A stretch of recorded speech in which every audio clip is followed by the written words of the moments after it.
Today, we're going to discuss reclaiming your challenging classroom. And I'm going to call this part 2.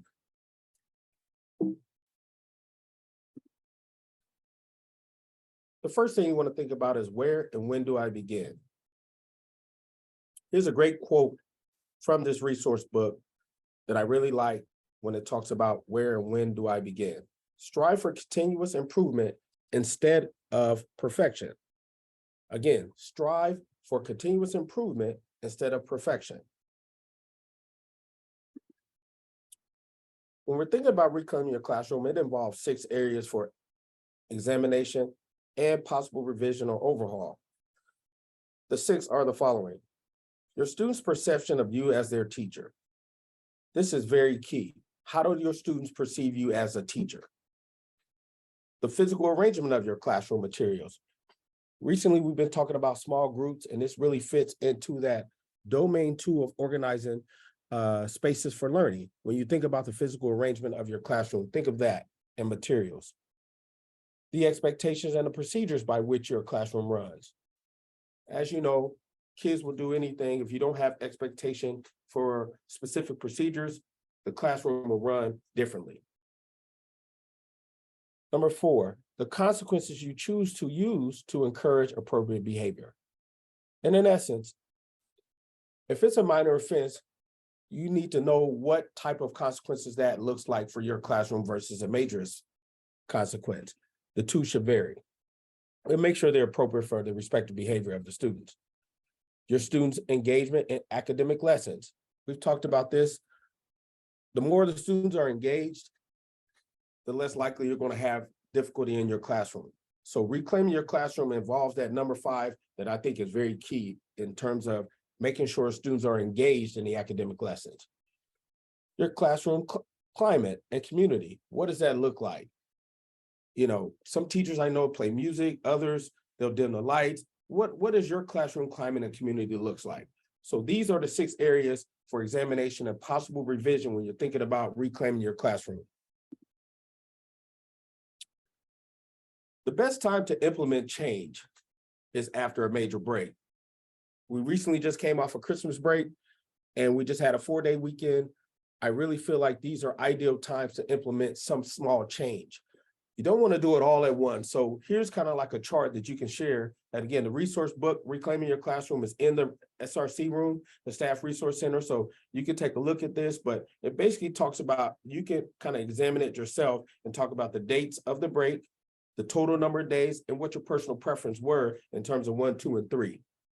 But again, try this out over maybe a long weekend. Weekends still work. Spring break is the next upcoming big break.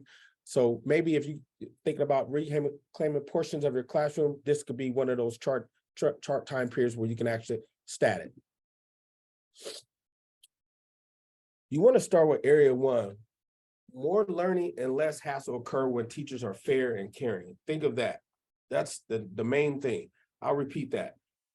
More learning and less hassle occur where teachers are fair and caring.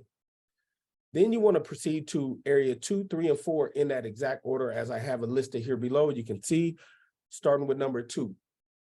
Area 2, your arrangement affects student behavior. I just referenced the domain 2E.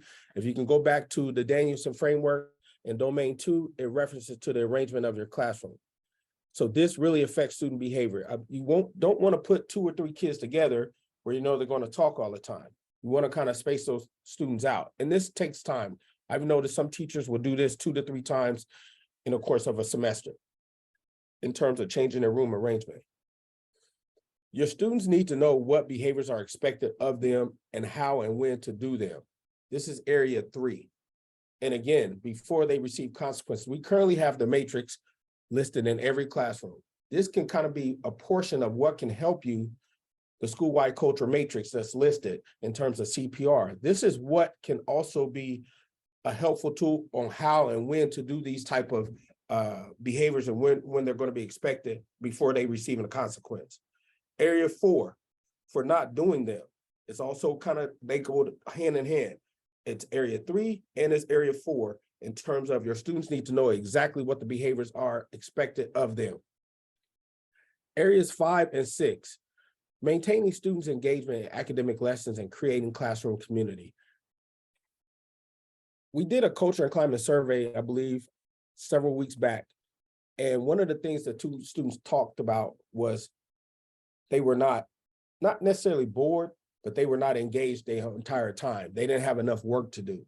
So when you're thinking about putting together your academic lessons, you want to make sure that you're maintaining the students' full engagement, and part of that, I should say, is making sure that we have not necessarily busy work for them to do, but enough planned work for those students to perform during that time period. Note, by analyzing and addressing each of these 5 areas, you'll find out the following. Your students can be better self-controlled and more on task. They'll do things without you even actually giving them a task. They'll also be you'll be more effective as a teacher, because now with you being engaged, the students being engaged, the lessons go well, less behavior issues, and the day flows smoothly. And the third thing, your classroom can be more pleasant place for both you and your students. Students want to feel like they're coming into a classroom ready to learn, getting some, basically like a takeaway. You and the students should feel that way on a daily basis. Note, see the next chart in the next slide that would allow you to keep track and also help you keep track of your progress. This is in the page, I believe is 168 in the book, and it's a chart that kind of defines clearly those areas of area 1 through 6 that we talked about and how you can kind of assess it yourself. I would recommend visiting this resource if you feel like you're in a position to and reclaiming your classroom on certain aspects of your classroom. I think this would be a great resource to you. Again, this concludes part 2 of the resource. I think it'll be a great one for you guys. So please take a look at it at your leisure.